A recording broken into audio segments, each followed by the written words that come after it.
இது news first prime time sunrise. அனைவருக்கும் இனிய காலை வணக்கம். நீங்கள் இணைந்திருப்பது நியூஸ் ஃபர்ஸ்டின் காலை நேர பிரதான செய்திகளுடன் உங்களுடன் இணைந்து கொள்ளும் நான் ஜோடின் சிந்துஜன். மலர்ந்திருக்கும் இந்த நாள் இனிய நாளாக அமைய அனைவருக்கும் வாழ்த்துக்கள். விரிவான செய்திகளுக்கு செல்லும் முன்னர் தலைப்புச் செய்திகள். பொதுத் தேர்தல் தொடர்பில் 13 முறைப்பாடுகள், 9 பேர் கைது.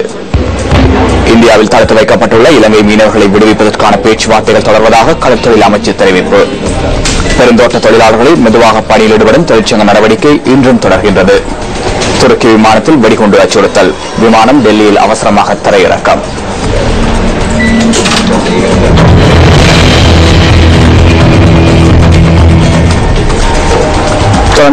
அவதானத்தை உள்நாட்டு செய்திகள் வசம் திருப்பலாம். பொதுத் தேர்தல் நிறைவு பெறும் வரை தேர்தல் பிரசார பதாகைகள் மற்றும் சுவரொட்டிகளை காட்சிப்படுத்துவதற்கு தடை விதிக்கப்பட்டுள்ளது. வேட்புமனு ஏற்கும் நடவடிக்கை ஆரம்பிக்கப்பட்ட நாள் முதல் தேர்தல் நிறைவு பெறும் நாள் வரை இந்த தடை அமலில் இருக்கும் என போலீஸ் ஊடக பேச்சாளர் உதவி போலீஸ் அத்தியட்சகர் ருவன் குணசேகர தெரிவித்துள்ளார். வேட்பாளர்கள் பயணிக்கும் வாகனங்களில் மாத்திரம் அவர்களது சுவரொட்டிகள் மற்றும் பதாகைகளை காட்சிப்படுத்த முடியும் எனவும் அவர் சுட்டிக்காட்டியுள்ளார். எதிர்வரும் பொதுத் தேர்தல் தொடர்பில் இதுவரை 13 முறைப்பாடுகள் கிடைத்துள்ளதாகவும் போலீஸ் ஊடக பேச்சாளர் தெரிவித்துள்ளார். இந்த முறைப்பாடுகள் தொடர்பில் 9 பேர் கைது செய்யப்பட்டுள்ளனர்.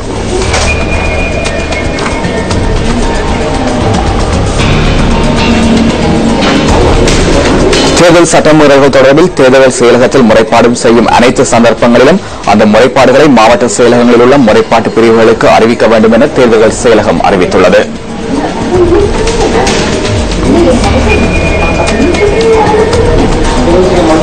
தேர்தல் சட்டமுறைகள் தொடர்பில் போலீஸ் நிலையங்களில் நேரடியாக முறைப்பாடு செய்வதும் பயனுள்ளதாக அமையும் என தேர்தல் ஆணையாளர் மஹிந்த தேசப்பிரிய விடுத்துள்ள அறிக்கையில் குறிப்பிடப்பட்டுள்ளது. இதேவேளை பொதுத் தேர்தலுக்காக இதுவரை 61 சுயேட்சை குழுக்கள் கட்டுப்பணம் செலுத்தியுள்ளதாக தேர்தல் செயலகம் அறிவித்துள்ளது. கட்டுப்பணம் செலுத்துவதற்காக வழங்கப்பட்டுள்ள கால அவகாசம் எதிர்வரும் திங்கட்கிழமை நண்பர்களுடன் முடிவுக்கு வரவுள்ளது. நேற்று மாத்திரம் 22 சுயேட்சை குழுக்கள் கட்டுப்பணம் செலுத்தியிருந்தன. அத்தோடு அங்கீகரிக்கப்பட்ட அரசியல் கட்சிகள் 4 சுயேட்சை குழு ஒன்றும் இதுவரை 5 மாவட்டங்களில் வேட்புமனுக்களை தாக்கல் செய்துள்ளன. திகாமடுலை மாவட்டத்தில் 2 வேட்புமனுக்கள் தாக்கல் செய்யப்பட்டுள்ளதாக தேர்தல் செயலகம் அறிவித்துள்ளது. இதனைத் தவிர யாழ்ப்பாணம், வன்னி மற்றும் அனுராதபுரம் ஆகிய மாவட்டங்களில் தலா ஒரு வேட்புமனு தாக்கல் செய்யப்பட்டுள்ளது.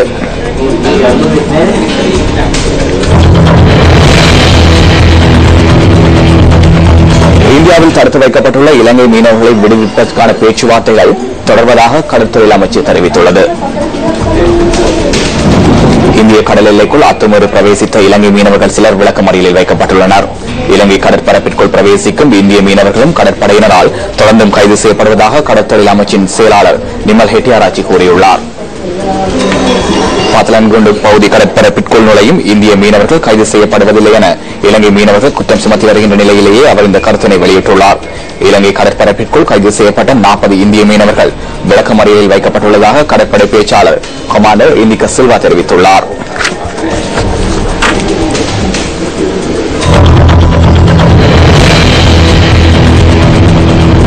பெருந்தோட்ட தொழிலாளர்கள் ஆரம்பித்த மெதுவாக பணியில் ஈடுபடும் தொழிற்சங்க நடவடிக்கை இன்று 3வது நாளாகவும் தொடர்கின்றது. ஒரு நாள் சம்பளத்தை 1000 ரூபாவாக அதிகரிக்குமாறு வலியுறுத்தி தொழிலாளர்கள் இந்த தொழிற்சங்க நடவடிக்கையில் ஈடுபட்டுள்ளனர். பெருந்தோட்ட தொழிலாளர்களின் சம்பளம் தொடர்பான கூட்டு ஒப்பந்தம் காலாவதியானதை அடுத்து சம்பள உயர்வு தொடர்பில் கூட்டு ஒப்பந்தத்தில் கைச்சாத்திடும் தொழிற்சங்கங்களும் முதலாளிமார் சம்மேளனமும் பல சுற்று பேச்சுவார்த்தைகளை நடத்தியிருந்தன. ஒரு நாள் சம்பளத்தை 1000 ரூபாய் வரை அதிகரிக்க வேண்டும் என இந்த பேச்சுவார்த்தைகளின் போது தொழிற்சங்கங்கள் கோரிக்கை விடுத்திருந்தன.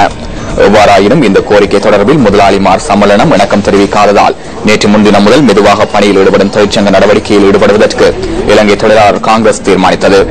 இந்த நிலையில் தொழிலாளர்களின் நியாயமான போராட்டத்தை சீர்குலைக்கும் வகையில் பெருந்தோட்ட கம்பெனிகள் பல்வேறு முயற்சிகளை மேற்கொண்டு வருவதாக இலங்கை தொழிலாளர் காங்கிரசின் பொதுச் செயலாளர் ஆறுமுகன் தொண்டமான் தெரிவித்துள்ளார். தொழிலாளர்களுக்கு நியாயமான சம்பள உயர்வு கிடைக்கும் வரை போராட்டத்தை தொடர்ந்து முன்னெடுக்க உள்ளதாகவும் அவர் மேலும் குறிப்பிட்டுள்ளார்.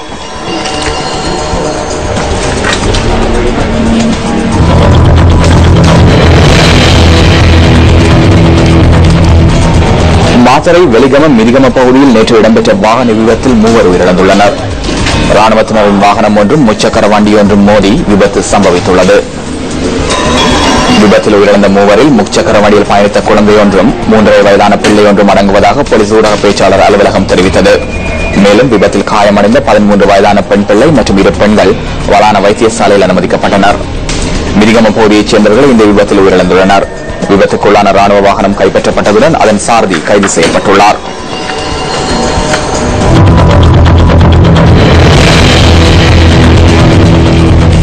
News first online academy Tamil மொழி மூலமான ஊடக கற்கிணரை இன்று முல்லைத்தீவில் அங்குரார்ப்பணம் செய்து வைக்கப்பட உள்ளது. முல்லைத்தீவு வித்யானந்தா கல்லூரியில் நடைபெறவுள்ள இந்த நிகழ்வு தொடர்பான மேலதிக தகவல்களுடன் இணைந்து கொள்கின்றார் எமது அலுவலக செய்தியாளர் ராஜேந்திரன் கோகுல்நாத். வணக்கம் கோகுல்நாத். நியூஸ் ஃபர்ஸ்டினுடைய இன்னும் ஒரு புதிய படிப்பான நியூஸ் ஃபர்ஸ்ட் ஆன்லைன் அகாடமியினுடைய தமிழ் மொழி மூலமான பாடநெறியின் அங்குரார்ப்பண வைபவம் இன்று காலை 9 மணி அளவிலே முல்லைத்தீவு வித்யானந்தா கல்லூரியிலே நடைபெற இருக்கிறது. அதற்கான அனைத்து கட்ட ஏற்பாடுகளும் பூர்த்தியாகி இருக்கின்றன. இலவசமாக இணையதளம் ஊடாக ஊடகத்துறை தொடர்பான பாடநெறியை யாவருக்கும் வழங்குவதே இந்த திட்டத்தினுடைய முக்கிய நோக்கமாக இருக்கிறது. ஆகவே நியூஸ் ஃபர்ஸ்ட் ஆன்லைன் அகாடமியினூடாக இன்று முதல் தமிழ் மொழி மூலமாக ஊடகத்துறை சார்ந்த அறிவை பெற்றுக் கொள்ள விளைகின்ற மாணவர்களுக்கு அதற்கான வாய்ப்பினை நாங்கள் ஏற்படுத்திக் கொடுக்கிறோம். அது மாத்திரமல்லாமல் இந்த பாடநெறி தொடர்பான பல்வேறு விரிவுரைகளை ஊடக துறையிலே அனுபவம் மிக்க ஊடகவியலாளர்கள் இணையதளம் ஊடாக நியூஸ் ஃபர்ஸ்ட் ஆன்லைன் அகாடமிக்காக மாணவர்களுக்கு வழங்குகின்றமை குறிப்பிடத்தக்க ஒரு விடயமாக இருக்கிறது. ஆகவே மாணவர்கள் இந்த பாடநெறி சம்பந்தமான விரிவுரைகளை செவிமடுத்த பின்னர் அவர்களுக்காக நடத்தப்படுகின்ற அந்த பரீட்சையிலே அவர்கள் சித்தியடைகின்ற பட்சத்தில் அவர்களுக்கான சான்றிதழ்களும் கூட இதன்போது வழங்கப்பட உள்ளமை குறிப்பிடத்தக்க ஒரு விடயமாக இருக்கிறது. ஊடகத்துறை மாத்திரமல்லாமல் எதிர்வரும் காலங்களிலே ஏனைய பல்வேறு துறை சார்ந்த பாடநெறிகளையும் நியூஸ் ஃபர்ஸ்ட் ஆன்லைன் அகாடமியினூடாக மாணவர்களுக்கு வழங்குவதற்கும் நாங்கள் தயாராக இருக்கிறோம் என்ற செய்தியை தெரிவிக்கிறோம். நியூஸ் ஃபர்ஸ்ட் செய்திகளுக்காக முல்லைத்தீவிலிருந்து ராஜேந்திரன் கோகுல்நாத்.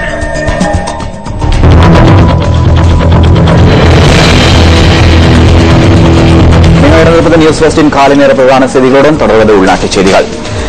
கடந்த வருடம் நடைபெற்ற திவி நிகம திணைக்களத்தின் தேசிய மாநாட்டிற்காக 637,23,000 ரூபாவுக்கும் அதிக பணம் செலவிடப்பட்டுள்ளதாக முன்னாள் பாராளுமன்ற உறுப்பினர் அஜித் மானபெரும தெரிவித்தார்.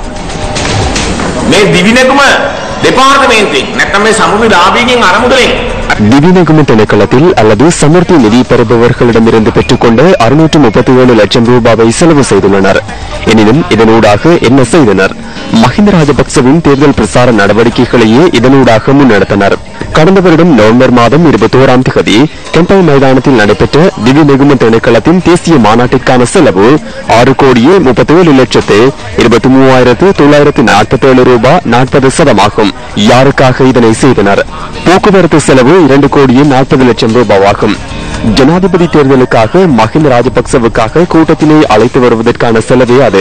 இறுதியில் மொத்த செலவு 6,37,23,974 ரூபாய் 40% ஆகும்.